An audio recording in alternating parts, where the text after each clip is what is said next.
j'espère que vous allez bien. Donc aujourd'hui, je vous propose une vidéo dans laquelle on va parler de la table des abréviations, également appelée table des sigles, et de la différence qu'il y a avec un glossaire qu'on appelle également lexique. Dans votre mémoire, on vous demande très certainement de faire une table des abréviations ou une table des sigles, et il y a souvent des confusions avec le glossaire et lexique, et donc c'est pour ça que je voulais revenir sur ce point. Je vous donne aussi mes conseils et quelques astuces pour améliorer la mise en page de votre table d'abréviation en termes de forme. Pour rappel, une table d'abréviation, qu'on appelle également table des sigles, est une table qui, comme son nom l'indique, regroupe toutes les abréviations, tous les sigles et tous les acronymes de votre écrit universitaire, c'est-à-dire les formes raccourcies des mots et donc simplement les lettres initiales de chacun des mots.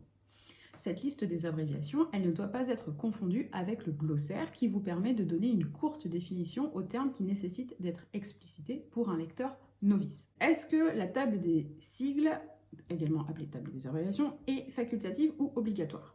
Donc là, je vous conseille de vous reporter au guide méthodo fourni par votre université ou par votre école. Et si en fait vous n'avez aucune mention spécifique par rapport à ça, il faut partir du principe que tout ce qui est facultatif dans un mémoire ou dans n'importe quel écrit universitaire vous fera gagner des points supplémentaires. Donc si vous avez beaucoup de sigles, ça peut être intéressant de les définir dans votre mémoire pour faciliter la lecture de votre encadrant, de vos tuteurs et de toutes les personnes qui vont relire votre écrit. Par contre, si vous n'avez que 4 ou 5 sigles, moi je vous conseille de les mettre directement en note de bas de page et de ne pas vous embêter à créer une table des sigles pour cela. Il faut aussi que vous soyez attentif à votre guide des normes parce qu'on peut vous demander de créer un glossaire, sauf qu'on va vous dire que dans ce glossaire, en fait, on veut tous les sigles. Donc dans ce cas-là, c'est pas vraiment un glossaire, c'est plutôt une table des sigles.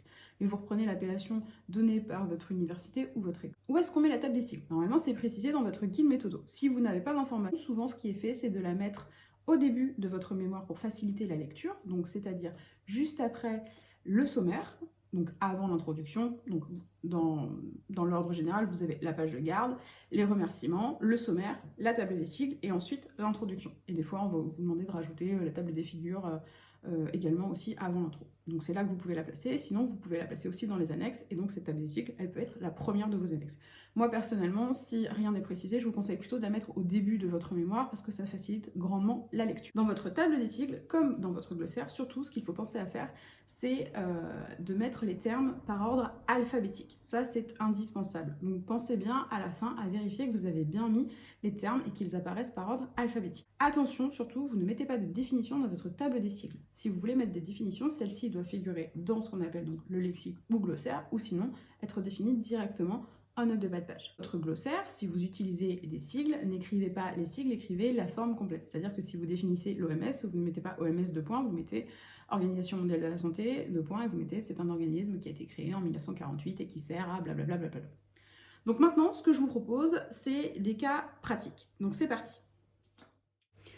Donc, pour les sigles, dans le corps du texte, vous devez écrire au moment de la première occurrence, c'est-à-dire la première fois que le mot apparaît, vous écrivez le terme en entier et vous mettez entre parenthèses le sigle. Et après, en fait, vous avez le droit de systématiser le sigle. Donc ici, je vous ai mis 3 exemples de la manière dont vous pouvez présenter ces données. Donc vous pouvez tout d'abord écrire d'après l'Organisation mondiale de la santé, entre parenthèses OMS, les maladies cardiovasculaires sont la première cause de décès dans le monde. Vous pouvez également écrire, d'après l'Organisation mondiale de la santé, désormais OMS, ou même écrire désormais OMS dans le texte, les maladies blablabla. Et le troisième exemple, c'est le fait d'écrire, d'après l'Organisation mondiale de la santé, vous mettez un petit appel pour une note de bas de page, et dans la note de bas de page, vous mettez désormais OMS dans le texte. Et par contre, j'ai oublié, mais après texte, vous mettez bien un point. Autre petite chose qui mérite d'être précisée. Donc il y a quelques années, les sigles étaient automatiquement écrits en majuscules et reliés par des points. C'est-à-dire qu'on n'écrivait pas OMS, mais on écrivait O.M.S. Et pareil pour EHPAD, on écrivait E.H.P.A.D. Puis maintenant, on écrit directement, on a enlevé les points et aussi on a enlevé, dans certains cas, les majuscules. C'est-à-dire que tous les sigles ne s'écrivent plus systématiquement avec une majuscule. La règle à appliquer, c'est la suivante. En gros, un sigle de plus de 3 lettres peut être écrit avec seulement la première lettre en majuscule s'il se lit comme un mot. Donc c'est le cas d'EHPAD. Lisez pas E-H-P-A-D. On est d'accord que OMS, vous lisez chaque lettre du sigle. O-M-S. EHPAD, vous le lisez comme un mot. Donc à partir du moment où vous le lisez comme un mot, vous pouvez l'écrire comme un mot et ne mettre que la première lettre en majuscule. C'est pareil pour CNAM, c'est pareil pour UNESCO par exemple. Par contre, MDPH, vous le laissez en majuscule parce qu'on prononce bien les 4 lettres à chaque fois. Donc certains guides vont jusqu'à ce niveau de détail, mais ce n'est pas le cas de tous les guides.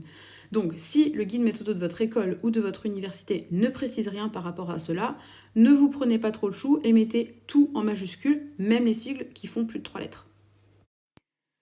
Donc je voulais vous proposer ici quelques idées de présentation et de mise en page par rapport à votre table des sigles. Donc ce qu'il faut savoir, c'est que la plupart des étudiants optent pour le format suivant, à savoir mettre le sigle, 2 points, et ensuite la définition.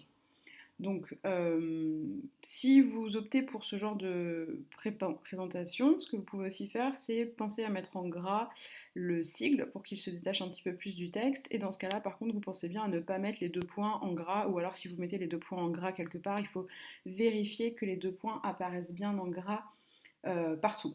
Moi, personnellement, je trouve que le tiret long, il est plus esthétique que les 2 points, ou que le fait de mettre du gras, pareil d'ailleurs pour le nom d'une figure.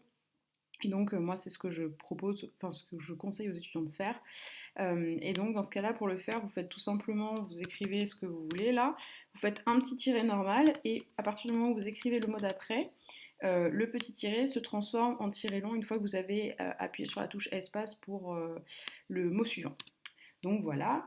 Vous pouvez aussi utiliser la touche tabulation de votre clavier pour faire un espace entre les sigles et les définitions des sigles, enfin les intitulés des sigles, et donc pour ce faire, la touche tabulation, elle est au-dessus de la touche majuscule de votre écran, donc juste à gauche de la lettre A de votre clavier.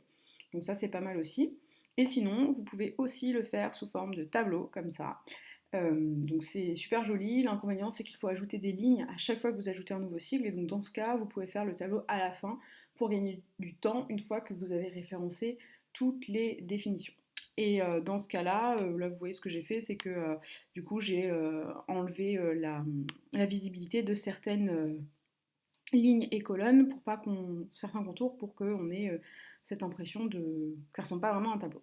Dans tous les cas, quelle que soit la mise en page que vous adoptez, il faut que vous pensiez à faire attention aux majuscules. Donc vous pouvez décider de mettre en majuscule que la première lettre du mot, mais si par exemple vous décidez de mettre toutes les premières lettres en majuscule, il faut penser à le faire pour chaque entrée de la table des sigles. Et donc là concrètement, vous voyez que ça ne va pas parce que là, il manque un H majuscule, un R majuscule et un S majuscule. Je suis d'accord, c'est de l'ordre du détail, sauf que les relecteurs sont attentifs à ce type de détails qui mettent en avant en fait le sérieux de votre travail. De la même manière, moi je vous déconseille de sauter des lignes entre les sigles comme le font certains étudiants. Idéalement, donc, sauf dans le cadre d'une thèse, la table des sigles, il faut qu'elle tienne sur une page unique. Donc effectivement, si vous n'avez que 5 sigles à mettre, vous pouvez dans ce cas-là sauter des lignes. Moi, je vous encourage plutôt à mettre les sigles en note de bas de page. Et quand vous avez trop de sigles, ce que vous pouvez aussi faire, c'est utiliser un interligne 1 ou un interligne 1,15 pour que tout passe sur la même page. Et donc pour ce faire, vous allez là, et là, vous changez l'interligne. Voilà. Et donc si par exemple, vous avez peu de choses, vous pouvez très bien vous dire, bah, tiens, je mets un interligne 3. On peut terminer avec un petit topo sur les définitions à faire figurer dans le lexique ou dans le glossaire. Donc là, je vous ai encore mis 3 exemples comme pour la table des sigles. Donc dans le corps du texte, vous pouvez mettre l'Organisation mondiale de la santé avec un petit astérix pour préciser que le terme est défini dans le lexique ou dans le glossaire. Vous pouvez aussi décider de mettre le terme en italique ou en gras pour que le lecteur se rende compte qu'il y a quelque chose et donc se dise « Ah bah tiens, ça doit être un terme qui est défini ». Ou sinon, vous pouvez aussi écrire la définition en note de bas de page. Pour ma part, je ne suis pas fan de l'italique parce que normalement, l'italique est réservé aux termes en langue étrangère, donc par exemple intramuros, in fine, ce genre de mots. Le gras ou l'astérix, je trouve ça très bien. Et surtout, si vous n'avez pas beaucoup de termes à expliciter, moi je vous conseille surtout de mettre la définition directement en note de bas de page. La dernière astuce pour terminer cette vidéo, c'est le fait de penser à vérifier à la fin de votre mémoire, au moment où vous allez le rendre, que tous les sigles que vous avez définis dans la table des sigles apparaissent bien dans le corps du mémoire, et inversement, que tous les sigles cités dans le mémoire apparaissent bien dans votre table des sigles. Donc pour cela, vous pouvez utiliser le raccourci clavier CTRL F. Donc j'ai fait une vidéo sur les raccourcis clavier indispensables à utiliser dans le cadre d'un mémoire, donc je vous ai mis le lien dans la description de l'épisode. Et donc concrètement, avec le raccourci CTRL F, vous pouvez par exemple taper OMS pour vérifier que OMS est bien dans la table des sigles et dans le corps du texte. Et à chaque fois que vous hésitez sur un sigle, bah, vous vérifiez qu'il apparaît bien aux deux endroits. De la même manière, il faut aussi que vous vérifiez que tous vos sigles sont bien écrits sous forme de sigle dans le corps du mémoire. C'est-à-dire qu'à partir du moment où vous avez écrit Organisation mondiale de la santé entre parenthèses OMS, on ne s'attend plus à lire que OMS. Donc c'est pas nécessaire d'écrire à nouveau Organisation mondiale de la santé. Donc à la fin, il faut que vous vérifiez que justement tous les sigles, vous les avez bien, que tous les mots, vous les avez bien remplacés par des sigles aux endroits où c'était nécessaire. Et dans ce cas-là, vous utilisez encore le raccourci clavier CTRL F. Ça vous prendra une petite heure si vous avez un mémoire qui fait une 50aine de pages, mais c'est fondamental. Et surtout, ne négligez pas cette étape. On va pouvoir vous le reprocher le jour de votre soutenance. Donc, je vous remercie pour vos retours. Et si vous avez des besoins spécifiques, n'hésitez pas à m'en faire part. Et surtout, bon courage pour la rédaction de votre écrit.